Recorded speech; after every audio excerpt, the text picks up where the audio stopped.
Saludos amigos de la cultura y pobres gentes que no tienen televisión satelital, bienvenidos a una nueva emisión de En órbita que hoy celebra los 60 años de la televisión en Colombia. Y me encuentro ni más ni menos que con Pepe Sánchez. Bienvenido, Pepe, a En órbita. Bienvenidos ustedes. No, pues muchísimas gracias aquí con el futuro pedreódromo. Bueno, tú empezaste en la radio, ¿correcto? ¿O empezaste en televisión? No, en la radio. En la radio. Mi hermana, Isabel, estudiaba en la Nacional, estudiaba filosofía, y Humberto Martínez Salcedo estudiaba Derecho en la Nacional. Eran amigos. Los dos trabajaban en la HJCK. Mi hermana hacía libretos y era locutora. Y Humberto era locutor. Algún día, un domingo, tenía que ir Humberto a reemplazarla, porque ella tenía, pues, era el turno, y un domingo de estos no apareció Humberto. Entonces mi hermana tenía una cosa urgente que me llamó a la casa y me dijo, venga y presente el concierto del domingo. Yo tenía ya cierta familiaridad con la emisora, yo iba casi todos los días, daba vueltas por ahí, me gustaba el ambiente. Entonces, esto era la HJCK. Entonces me senté del micrófono y presenté el concierto del domingo. Tenía cierta familiaridad con los nombres de autores, de músicos, toda esta cosa. Y a raíz de eso, Álvaro Castaño me contrató como locutor y ahí arrancó la cosa. Ok, ¿y qué estabas haciendo cuando se emitió por primera vez televisión en Colombia? Me sentía como un poco raro. La primera emisión la vimos con mi hermana Isabel en la casa de Bernardo Romero Lozano, el papá de Bernardo Romero Pereiro, que fue el primer director de dramatizados que tuvo la televisión, porque él dirigía un grupo de radioteatro muy interesante y entonces pasó a dirigir televisión. Se trajo al técnico de sonido, que era Manuel Medina Mesa, que asimiló muy pronto todo el manejo del switch, toda la cosa, y desarrolló un gran sentido de la imagen. Entonces, entre los dos, sucesivamente siguieron haciendo muchos teleteatros y cosas. Pero el primero estuvo a cargo de los técnicos cubanos. Toda la técnica fue cubana, y Bernardo dirigió ese primer intento. Entonces, en la casa de él veíamos, esto era extrañísimo, en la cajita negra.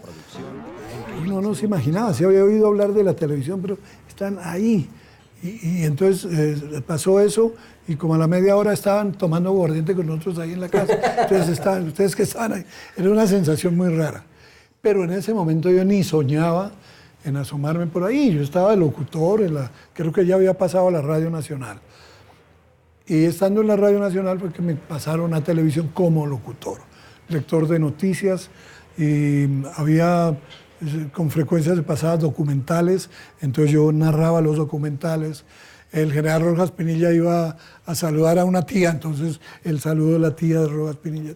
Todo eso habría que tratar. En este momento el general se encuentra... Sí, me tocó, por ejemplo, ir a control.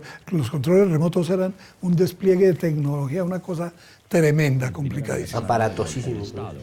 Y me mandaron a muchas cosas, pero una de esas, a la visita que le hizo María Félix al general Rojas Pinilla. Entonces me instalaron un micrófono en un salón de palacio, ellos dos allá, sentaditos. Entró María Félix, muy linda, todos ahí se sentaron a hablar. Y no, es decir, lo que hablaban no se oía. Sí. No, además porque estos micrófonos no existían. Entonces yo con una balita aquí, hable. ¿Y te tocaba improvisar? Como... Claro. Decir 100 veces la biografía de María Félix, las películas que había hecho, lo importante que era, y dele, y repita. Y yo creo que no menos de una hora. Entonces, una cosa, no menos de una hora, eso fue eterno. En este momento el general le pregunta por el clima. María Félix mira eso no, pues, una vez me tocó, yo no sé si fue la inauguración de la Feria de Exposición o un aniversario, o el primer año de la Feria de Exposición, que lo hizo Rojas Pinilla. Me pusieron mi micrófono acá, allá iba todo el desfile de los animales de todo el país, no sé qué, y allá estaba el Estado Mayor y yo aquí, y se llena esto de gente, y me dejaron sin ver. Pensar en un monitor en esa época, eso era un sueño, eso sí, claro, no existía. Entonces yo con el micrófono aquí alcancé a ver al coordinador que me hizo así con un libreto allá, y yo empecé a hablar. Me habían dado una lista del orden en que iban a aparecer todos los animales que desfilaban. Entonces empiezo yo a leer la lista del ganado porcino de la sabana de Bogotá y mientras yo leía, hablaba del ganado porcino, la cámara paneaba a todo el Estado Mayor. ¿De verdad? Eso fue tremendo y cómo me decían que me callara si eso está... Yo seguí. Claro, me imagino que poncharían a otra cosa, no sé. ¿Cómo funcionó el experimento de armar el set, entre comillas, de Don Chinche? Como la sacada a la calle, lo que tú me estabas contando del establo, involucrar a la gente, el Renault 16, o sea, ¿cómo funcionaba sacar a la calle pues, la televisión que antes era tan pesada y tan aparatosa? Bueno, yo creo que sigue funcionando porque la repetición del Chinche fue exitosa. Hace nada, sí. Hace poco.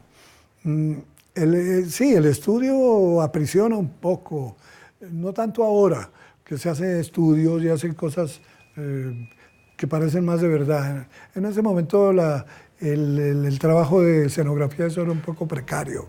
La iluminación, también todo, había una serie de impedimentos tecnológicos, porque había que iluminar mucho por las cámaras, era muy duro, eran cámaras de tubo, entonces no tenían la sensibilidad de las cámaras de ahora. Entonces la luz tenía que ser full, lo cual impedía crear atmósferas de luz y delataba el cartón de las escenografías, y era una cosa ahí como sacar esto aquí a la luz del sol. No había la posibilidad de tratamiento de la luz, crear atmósferas. Eso no, eso vino mucho después, hasta ahora está veniendo. Entonces, asomarse uno a la calle era muy importante y una cosa que refrescaba mucho, porque este encierro en sets de ese tipo, bastante mentirosos, y eso era un poco fatigante y no sabía de verdad la cosa. Además, yo fui muy aficionado al cine y íbamos a un cineclub con mis hermanos, al Cineclub de Colombia, entonces ahí vimos todo el neorrealismo. Entonces, el neorrealismo me impactó y no se me ha salido de la cabeza. Entonces yo decía, eso se tiene que poder hacer. Pero no se podía hacer porque las cámaras no permitían. Cuando ya se pudo sacar la cámara a la calle, entonces yo quise aprovechar y meterle una brizna de neorrealismo a la cosa. Fue cuando el Chinche. Cuando se habla de Don Chinche, se habla del costumbrismo colombiano. ¿A ti te gusta esa denominación, el costumbrismo, hablar sobre eso, o simplemente es una manifestación de ese realismo? Sí, claro. Sí, el término costumbrismo es un poco encajonador, es decir, es una visión de la cultura de la gente, de la cultura de un país, la cultura de un entorno, más que esa cosa limitante del costumbrismo. Es eso, pero es mucho más. Es una manera, una actitud, una manera de ver la vida, una manera de comer, todo eso. Es que existe un algo elitista, ¿no?, en llamar las cosas costumbrismo, sí, cuando se está hablando de la gente que anda arrancada como Don Chinche, como Eutimio, sí, como gente del común, entonces ahí dice, ay, no, eso es costumbrismo, sí, lo demás es cultura. Claro. Y resulta que es que así somos. Sí, pues. Sí. ¿Y eso era común verlo en televisión? Se había, no, que del costumbrismo se había ensayado. Primero, la familia Mallarino, Víctor Mallarino, papá, y sus hermanos y hermanas, habían hecho una cosa muy graciosa, era muy cachaca, muy bogotana. Se llamaba Hogar, Dulce Hogar. Y era toda la familia Mallarino, hacían distintos papeles, era muy lindo como demostración actoral y todo era, pues, el ambiente bogotano, sin ni más ni menos. Eso fue lo primero. Pero duró muy poco. Después vino el Yo y Tú. Pero la cosa popular ya, esencialmente popular, creo que no había habido antecedentes hasta el momento.